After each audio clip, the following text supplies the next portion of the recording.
Buongiorno ragazzi, oggi nuovo video dal Tigerista, nuovo video in cui andremo a trattare un argomento che ahimè, devo dire la verità, mi è molto dispiaciuto e quindi mi sono sentito in dovere di trattare.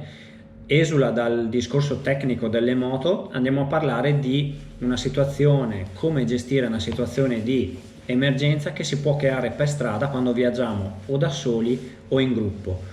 Prima di andare a trattare questo argomento, però, vi chiedo, se i video che porto su questo canale vi piacciono, di farmi la cortesia di iscrivervi al mio canale e di mettere like ovviamente sotto i video. Questo perché mi supportate tantissimo e mi fate capire che quello che faccio va nella direzione giusta. Bando alle ciance, oggi come detto voglio trattare un argomento che ahimè, come dicevo, non ha trattato nessuno. Tutti i vari youtuber di moto, testate giornalistiche non ne hanno trattato. E a quale argomento mi riferisco? All'argomento di una situazione ahimè di emergenza che magari coinvolge noi, chi viaggia con noi o semplicemente chi incrociamo per strada in una situazione di emergenza, in una situazione in cui un motociclista della famiglia grande dei motociclisti può avere un problema, una caduta, un problema meccanico o un problema tecnico. A che cosa mi riferisco? Siamo tutti in grado di fare una telefonata di emergenza qualora ce ne fosse necessità, e soprattutto in questa telefonata come devo comportarmi, che cosa devo fare, che cosa devo dire. Allora, due grosse distinzioni: se viaggiamo da soli e purtroppo ci capita qualcosa e siamo comunque in grado di interagire o con il nostro interfono. I moderni interfono hanno un tasto di SOS diretto che noi memorizziamo appunto i numeri, che in Italia sono 112 o 118 per le emergenze, 112 su quasi tutto il territorio nazionale. Se siamo da soli appunto interagiamo o con l'interfono, se ha questa funzione, o con il telefono, se lo abbiamo a disposizione, perché la situazione in cui siamo da soli è quella più rischiosa per noi e lo sappiamo bene. Siamo in gruppo, che cosa succede?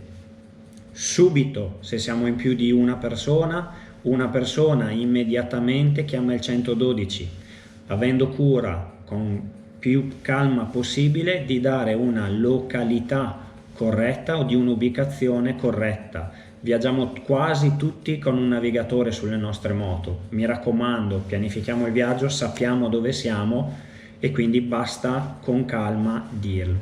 C'è da dire anche una cosa: il 112 ci viene incontro chiedendoci lui stesso che cosa vediamo intorno a noi, dov'è che siamo, che cosa serve e tutti i dati di cui loro hanno bisogno per arrivare con i soccorsi.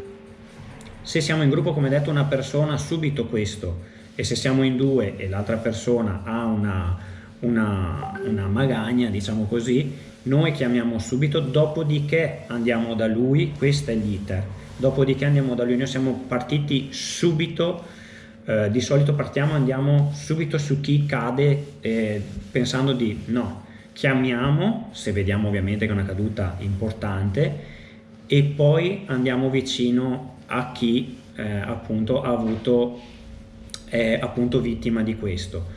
Che cosa facciamo? Nella maggior parte delle volte assolutamente nulla, cerchiamo solo di dare aria, quindi apriamo solo la visiera, non togliamo in nessuna maniera e per nessun motivo tocchiamo il casco e lo lasciamo nella posizione più comoda, a meno che non abbia arti rotti, per la respirazione, che è sostanzialmente sdraiato se non ha problemi respiratori. Se ha problemi respiratori la posizione è seduta, ma non siamo un personale sanitario. Noi dobbiamo occuparci di allertare e di dare respiro a chi sta male.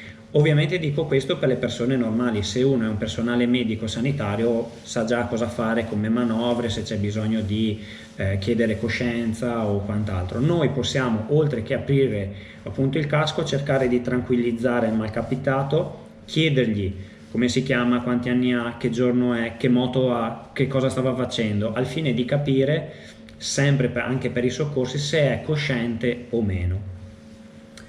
Questo è quanto, nel senso, bisogna sensibilizzare e credo che sia giusto farlo, anche se questo video so già non sarà nella top 10, ma credo che sia un video giusto, che vada fatto e che debba sensibilizzare anche per altri personaggi magari molto più importanti di me a portare video come questi, perché in una situazione di emergenza appunto bisogna sapere come comportarsi. Un'altra cosa che magari io faccio ma magari a cui non ci si pensa è portare con noi un kit medico. Kit medico perché magari questa situazione di emergenza avviene a fine giornata o comunque il malcapitato dopo l'impatto e quando è sdraiato a terra comincia a tremare e ad avere freddo. In questo kit di pronto soccorso io metto sempre una copertina di quelle che sembra carta stagnola, autoriscaldanti, e delle bende perché se c'è un sanguinamento copioso bisogna andare a ovviamente fermare il più possibile a monte della ferita quello che è il sanguinamento, comunque la perdita di sangue.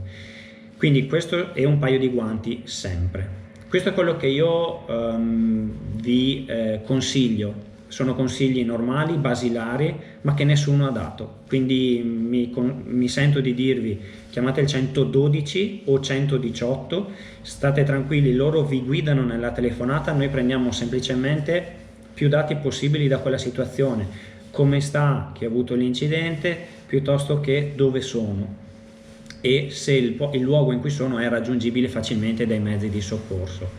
È un video che appunto vuole sensibilizzare e spero di averlo fatto in questi minuti in cui vi ho tenuto qui con me. A breve un altro video riguardante ancora adesivi, ma una livrea particolare sul Tiger nero, ma lo tratteremo nel prossimo video. Io vi ricordo appunto iscrizione e se vi piace il like. Dal Tigerista per oggi è tutto, buon giro a tutti.